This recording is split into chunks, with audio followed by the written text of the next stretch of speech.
This video is sponsored by Raycon. It's been a few weeks since I started my new Kroot army alongside Sean and his Emperor's Children. And what did I say last time? I was gonna get 5 Kroot done a week. I've managed to get like 5 Kroot built every single week, but I'm definitely a little bit behind. But that's okay, because this time we're gonna be adding some serious points to our collections because we're working on the characters. I actually have one of my characters already done, the Lord Exultant. I'm gonna add 3 more to my army today, and that should be it. Unless I want Fulgrim. We'll see. Fulgrim would be pretty cool, but not yet. Mainly because I don't have $170 laying around. The Lord Exultant leads my normal troops into battle, but today I'm getting a little more elite. The Lord Cacophonists are a major upgrade in squads of Noise Marines, and the man, the myth himself, Slaanesh chosen, Lucius the Eternal. He's the most powerful guy the Emperor's Children have, besides Fulgrim, who I don't have yet. If I can get these guys done today, that'll be 260 points. That's an eighth of my army done. For my army, I've got 6 characters to work on. Oh, and what characters they are. I've got the 3 flavors of Kroot dudes, the War Shaper, the Trail Shaper, and the Flesh Shaper. These guys attach to Kroot carnivore squads and make them better, and I'm gonna be bringing a lot of Kroot carnivore squads. After that, I have a couple of Lone Spears. I'm really excited about these guys because they're actually pretty good. They can deal some damage over the course of the game. I've got 1 G-Dub and 1 Proxy, and I'll let you guys guess which one is which. And moving out of the world of the Kroot, I have this Tau miniature, an Ethereal. This is actually the store birthday miniature from last year, I think. And her whole job is to, once per turn, give me a 50-50 chance of generating a free command point. Other than that, she's gonna sit on the back line and hopefully hold my home field objective.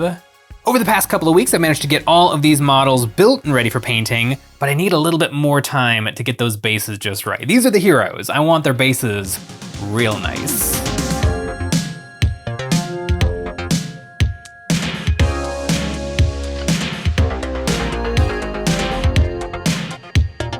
I actually have my bases already done and built.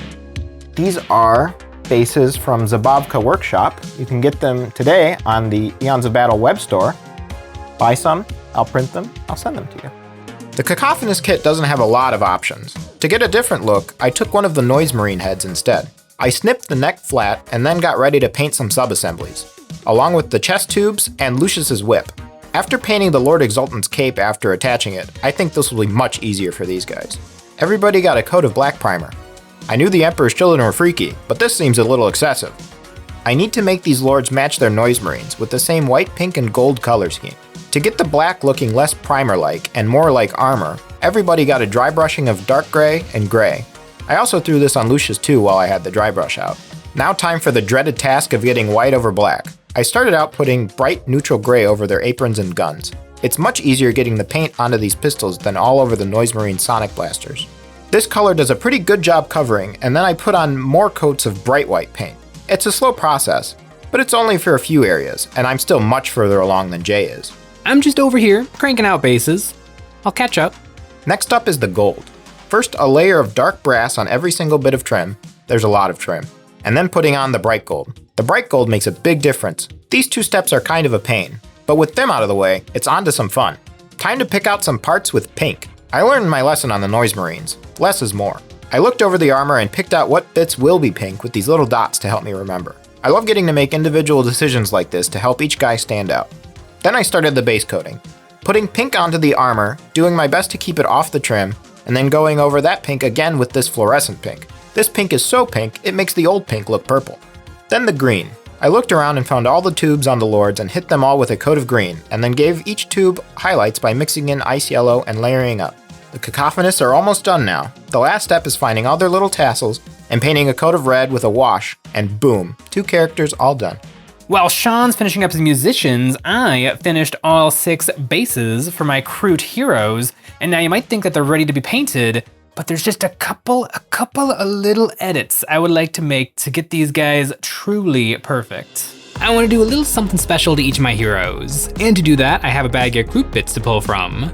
On the Flesh Shaper, I found some extra pieces of meat on hooks. Kroot are actually very picky eaters, and the Flesh Shaper makes sure to prepare meals that'll keep the flock big and strong. I put these hanging off his belt and then moved on to the Trail Shaper.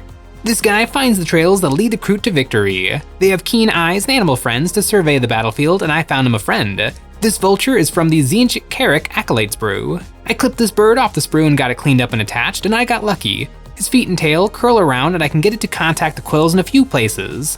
With a few dabs of plastic glue, this bird friend is ready for action. This bird reminds me of the bird we kept when I was a kid. My dad loved that bird. But first, have you ever sat there and wondered what would make your dad proud? Raycon's latest everyday headphones are the perfect solution for listening to high-quality audio wherever you go. Their ergonomic design is perfect for staying comfortable all day while wearing them. I've been looking for a nice headset to keep the tunes coming while painting, and the everyday headphones fit the bill. Raycon's headphones are fast charging, 15 minutes for 2 whole hours of battery. With a quick charge, the long-lasting 40-hour battery will keep you listening to your favorite music even through the longest painting sessions. These headphones have Raycon's active noise cancellation, and I love the total focus they let me have no matter what's going on around me.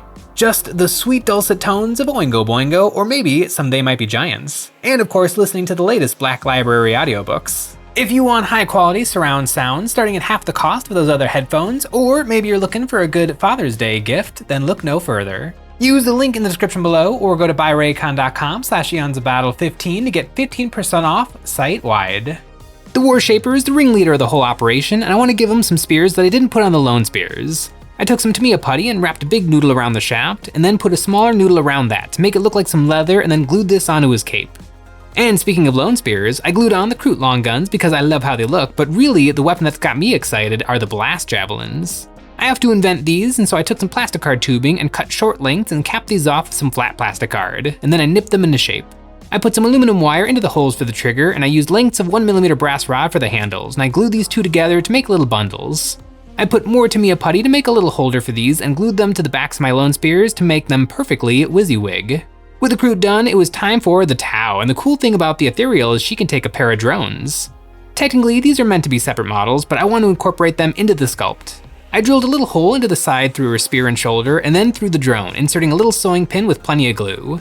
This will make the shield drone look like it's hovering. And now for the marker light drone. I want this floating over her right shoulder. I drilled into her headdress and slipped in another length of sewing pin and then got the drone into place. A little bit of wire will be exposed, but it's pretty hidden.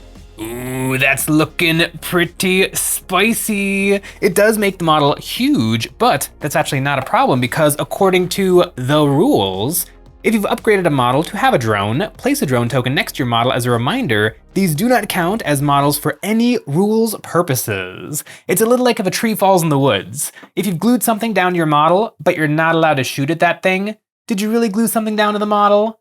I have got these guys exactly how I want them, and now I can start painting.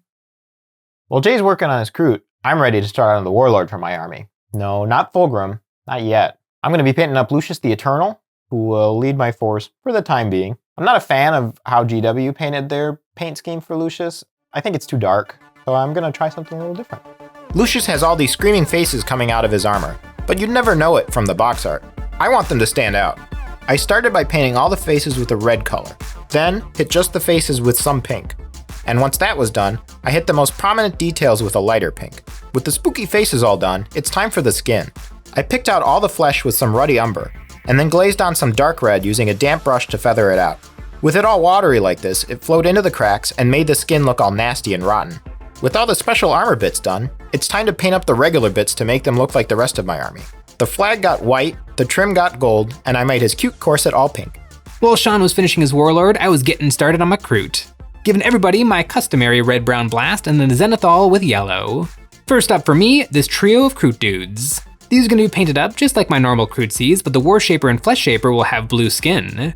These two will both lead my big 20-man blob of Kroot, and they'll both have matching blue skin. I started out giving them a coat of light blue speed paint, and while that was still wet, I hit their hands and feet with some red speed paint.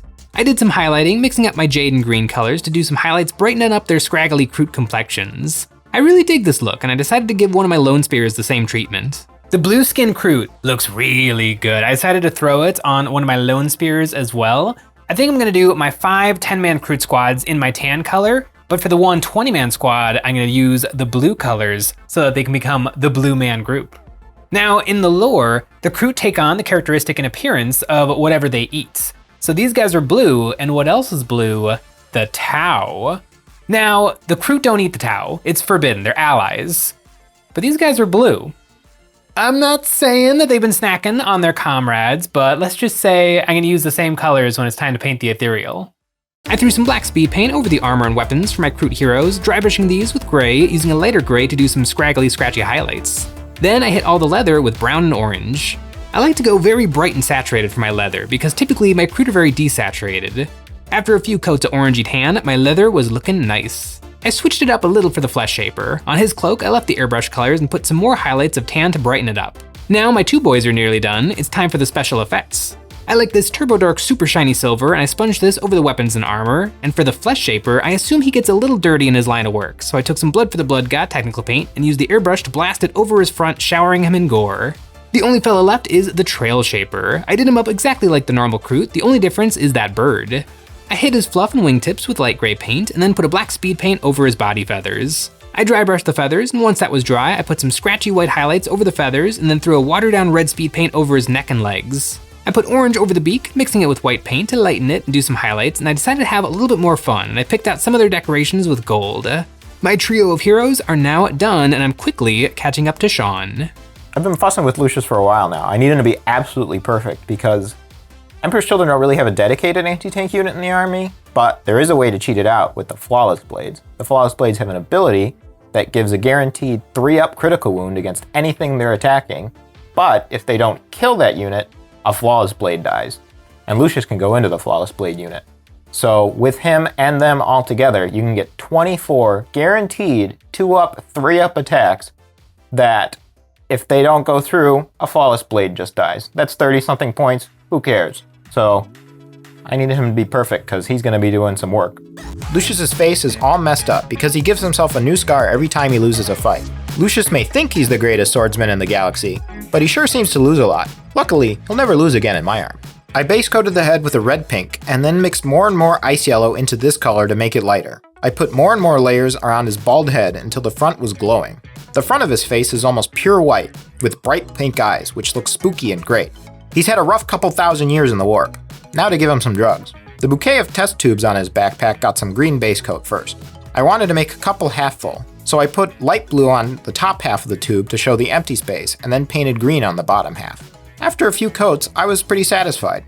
I mixed some neon green into my green paint to brighten it up, and then put this over the green base coats to make the drugs look like they were bubbling and glowing. This stuff is flowing directly into his face. He's probably having a pretty good time. Now for the whip. He's not wearing any gloves, so I had to carefully paint these hands with the same color and layering that I used on his face. For his sword, I painted it silver, and then for the handle, instead of gold, I went with this nice metallic purple.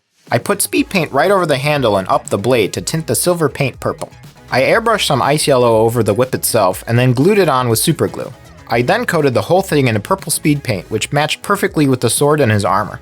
3 Kroots down, 3 Kroots to go. Actually 2 Kroots and a Tau. But now I get to work on some characters that are actually gonna do some work in game. The Lone Spears are awesome because they have blast javelins, which actually can do some pretty good damage. But what they shoot at, everything else in my army gets better at shooting that thing. And I got 2 of them. The tricky part of these are the creatures. I guess Kroot are creatures too, but I'm talking about the mounts. One of these is clearly a member of the Kroot species, and the other is a separate animal called a Calamandra. I'm gonna try and follow the box art pretty close, hitting the skin with some puffs of tan to brighten it, and then I sponged on some dark gray over his scaly patches and back. Then I put some black speed paint over these dark patches to fill in the gaps between his scales, and then thinned down some bony matter speed paint and put this over everything. This worked pretty good. I decided to brush on some highlights using my tan color to brighten up his reptilian muscles, and then I picked out all the little scales with the blue-gray, hitting these with a dry brush to give them a little extra something. Now for the leather. This guy has a lot of leather, and it's really fun to do. Almost everything I paint is sci-fi armor, so getting to do something natural is a lot of fun. I quickly got my riders finished up in my classic tan Kroot colors, and it was time for Lone Spear number 2. I gave my Kroot lizard a dry brushing of tan all over, and then picked out all the feet with red, and while it was still wet, I quickly threw bony matter over the rest of his body, blending it together. Then I put some tan highlights over the armor to brighten him up, working in layers up to small scraggly highlights of pure white. I threw some black speed paint over his quills, giving them a quick highlight of gray, and then finished off the rider, giving her leathers and weapons the same treatment. The only thing that was different was the Tau shoulder pads. These must be on loan from the Tau Viorla sept. I base coated the middle section with white paint, and I picked out the Tau symbols with black paint. On the top and bottom, I hit these with dark red, doing some highlights up to pure red and doing some edge highlights of orange. Just a few more little swipes of paint and I'll have one model left. Whew, that was 9 hours of my life. But now Lucius is done, and I'm exhausted. But we're not done yet. Gotta finish these bases, but I don't think I can do it on my own. So, Jay, could you come over here? No. My bases are already done. These are from the Ruined Imperial City collection. 2 40mm and a 50mm. A little sanding, a little bit of super glue, sticking them down, and my base build is all done. All these bases got a black prime, and then a base coat of Temple Gate teal. To help blend their tactical rocks into the bases, I sprayed some sand and pebbles blue too. Spraying them on a mesh splatter screen kept them from blowing away. Now for the marbling. We sprayed on a lighter green color through a torn up wet wipe. This only lets some of the paint through and gives a pretty natural marbling effect. Jay held the wipe tight against the base while I sprayed it with the airbrush. We worked section by section, doing a little bit at a time until all the bases had a coat of this green, and with the leftover color we sprayed half the rocks. This will make a rubble that perfectly matches the marble basing. After that, we did another layer of white paint. We sprayed a little less of this on for the effect. Jay's fingers were looking a little marbled now too. Lucius's tactical rock has a dead Iron Hand. Emperor's children famously hate the Iron Hands. Their Primarch Fulgrim even killed Ferrus Manus. This is pretty funny because I actually have a buddy named Fox who plays Iron Hands. I sent him a picture of this dead Iron Hand after I painted him, and for some reason he didn't appreciate it. After a black speed paint and a dry brushing of silver, this cyborg marine was ready for a finishing touch of a dot of red in his eyes. To blend Games Workshop's tactical rocks into the sculpted base, we coated the seams with clear Elmer's glue and sprinkled on the painted pebbles. The cacophonous bases went together exactly the same. Their tactical rocks are a little more subtle. After a black base rim, all my heroes are done. I can't say the same for Jay. He still looked pretty busy back there. Not that I was distracting him or anything. I'm done painting Kroot, now it's time to move on to my first Tau. I don't know how many Tau are gonna be in my list. The Crisis battlesuits are pretty tempting, but for now, I know I want an Ethereal. I bought this mini before I knew I wanted to start a Kroot army. I just really liked it, and now it's gonna get played with. I started off spraying some white paint over the drones. I didn't cover all the yellow, just getting them brighter. Then I sponged on some white to make them look beaten up. And now for the red. The color scheme for my Tau units will be Vior-La, the most aggressive Tau sept.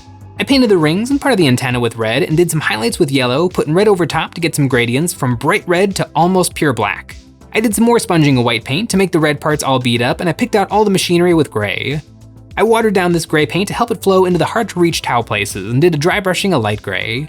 Now for the recesses. I bought some panel liner and dripped this into the cracks. It flows along the seams and did a good job perfectly in just a few seconds. And you know what else works perfectly in a few seconds? That's right, our website. EonsOfBattle.com is the place to find hobby stuff like the Nick and Jay dice, and we have all kinds of different basing toppers. And it's the best way to support us doing what we do with a membership. Each month, members will get a credit that they can use on our new monthly terrain packs or any previous pack we have ever made. This May, we're delving back into the Hungry Maw with the Infested Colony, a world recently ravaged by the chitinous teeth and claws of the Endless Swarm, a series of ruined buildings crumbling under the weight of hypercharged plant growth and impaled by alien limbs, and shipping containers that have been ripped to shreds or torn open from the inside out. These relics of an alien war are designed with competitive wargaming in mind and an eye for storytelling, matching perfectly with our previous alien hive colony. With this set, you can build a wargaming table dripping with alien atmosphere.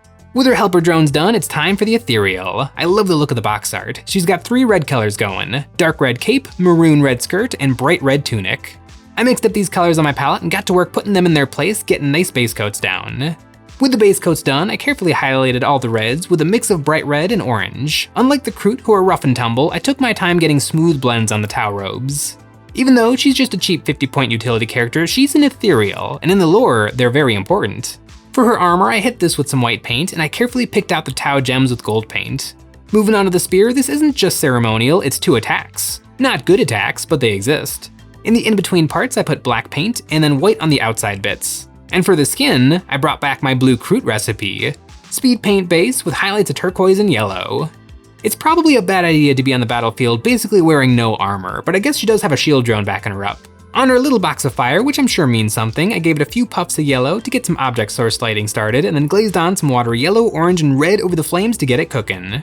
I did a little bit of black in the back for some smoky tendrils, and the Tau is ready to join the collection. The only thing left are the bases, and I think I'm gonna try something a little different. I sprayed some green over the plants. The airbrush can do these faster than I can with a brush, and then I gave each one a puff of bright neon green from above. I used a little bit of silly putty to help shield my models while I hit some of the flowers on the cactuses, and then I mixed up a dark soupy brown and put this over all the ground. After that was dry, I dry brushed the brown with some tan paint to bring out all the work I did with the cork sculpting, and I did just a little bit of glazing with some red enamels to give the bases some warmth and saturation. Then I did the rims with some brown. I know black is the industry standard, but I want brown for my nature-loving Kroot. With the ethereal done, that is 6 Tau characters, and by Tau I mean Kroot, because most of them are Kroot.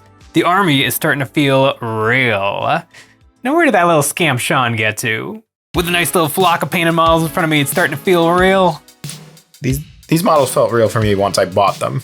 Well, they've been kicking around my painting desk for a while, so now I get to look at them.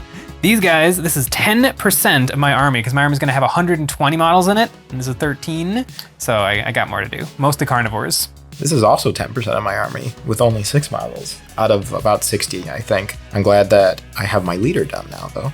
Get to look at him while I'm painting the rest of it. Lucius, 140 points, probably one of the best characters in the game. Something like that. He's pretty good.